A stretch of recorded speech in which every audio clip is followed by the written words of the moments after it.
नमस्कार मंडळी, मीना व्लॉगमध्ये आपले स्वागत करते।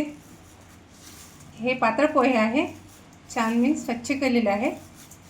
तर बघू शकता, वाटीच्या प्रमाणात म्हटलं तर 2 वाटी, वजनी प्रमाण म्हटलं तर 200 ग्राम।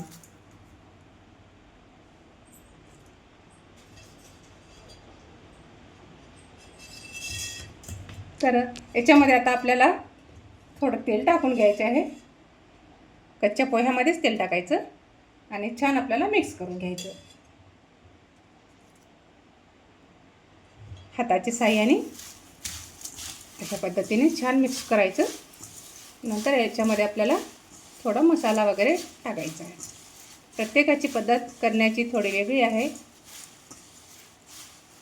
तर बघू शकता, उन्हाळा चालू आहे, सतत गॅसपाशी जाणे पण खूप भारी पडत आहे, खूप गरमी आहे। तर ऐन टाईमला भूक लागली तेव्हा अशा पद्धतीचा आपण नाश्ता बनवू शकतो। माझ्या घरी तर हा नाश्ता माझ्या मुलाला, माझ्या मिस्टरांना खूप पसंत येतो, तर मी बनवत आहे त्यांच्यासाठीच। तर छान आहे ना, मिक्स करून घ्यायचे। आमच्याकडे याला कालवलेले पोहे पण म्हणतात। प्रत्येक भागामध्ये वेगळ्या वेगळ्या पद्धतीने पोहे कालवतात। पोहे लावणे किंवा पोहे कालवणे हे दोन्ही एकच सारखं आहे।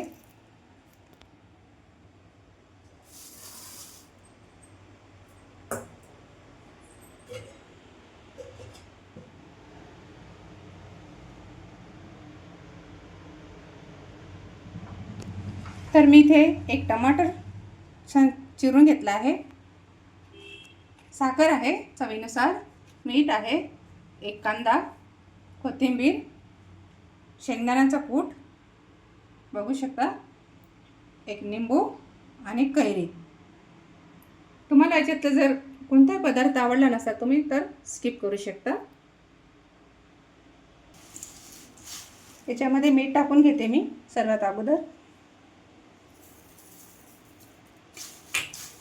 आणि ते पण छान मिक्स करून घ्यायचं।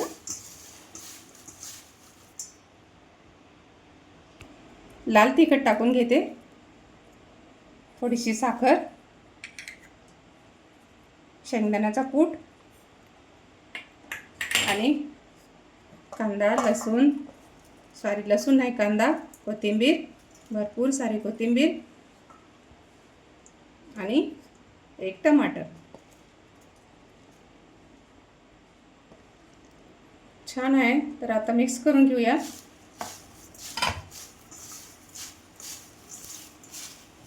अशा पद्धतीने मी केलेली रेसिपी तुम्हाला आवडेलच, सोपी आणि साधी। नेहमी एकसारखीच रेसिपी आपण खाऊन पण बोर होऊन जातो, तर अशा पद्धतीचे तुम्ही करू शकता। जेव्हा आपल्याला भूक लागते तेव्हा बघू शकता किती सुंदर झाली आहे।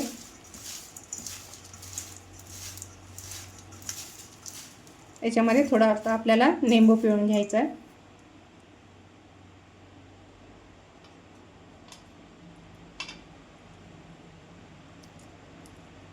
तुम्हाला जर आवडत नसेल तर तुम्ही स्किप करू शकता। आमच्याकडे तर हप्त्यातून 2दा होत असते ही रेसिपी।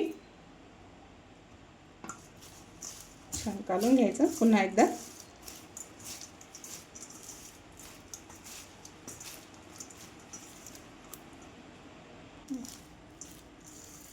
सर्विंग प्लेटमध्ये काढून घेते, बघू शकता।